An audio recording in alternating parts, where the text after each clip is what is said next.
இன்றைய விடுதலையில் பல்வேறு செய்திகள் இடம்பெடுத்திருக்கின்றன.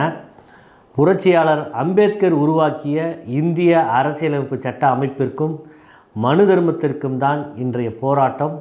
மீண்டும் மனு தர்மத்தை அதிகாரத்துக்கு கொண்டு வருவதற்காக பெரும் முயற்சி நடைபெற்று வருகிறது என்று மும்பை திராவிடர் கழகம் மற்றும் மும்பை பகுத்தறிவாளர் கழகம் இணைந்து நடத்திய சுயமரியாதை இயக்க நூற்றாண்டு நிறைவு விழா மாநாட்டின் 2ஆம் நாள் ஆங்கில அமர்வில் திராவிடர் கழக தலைவர் ஆசிரியர் கி வீரமணி அவர்கள் உரையாற்றியிருக்கிறார். மகாத்மா காந்தி ஊரக வேலைவாய்ப்பு உறுதி திட்டத்தின் மீதான இந்திய அரசின் தாக்குதல் கோடிக்கணக்கான மக்கள் மீதான தாக்குதலை போன்றது என்று காங்கிரசின் தேசிய தலைவர் கார்கே அவர்கள் கருத்து தெரிவித்திருக்கிறார். 4 நாட்கள் நடைபெற்ற வாக்காளர் சிறப்பு தீவிர திருத்த முகாம் நேற்றுடன் நிறைவு பெற்றது. வாக்காளர் பட்டியலில் சேர்க்க 9,14,000 பேர் விண்ணப்பம் அளித்துள்ளனர்.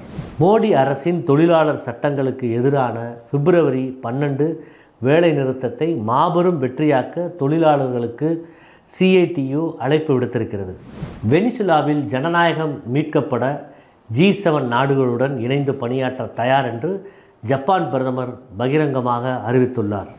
தமிழ்நாட்டில் இன்று முதல் ஜனவரி 10ஆம் தேதி வரை ஓரிரு இடங்களில் மிதமான மழை பெய்ய வாய்ப்புள்ளதாக வானிலை ஆய்வு மையம் தெரிவித்துள்ளது.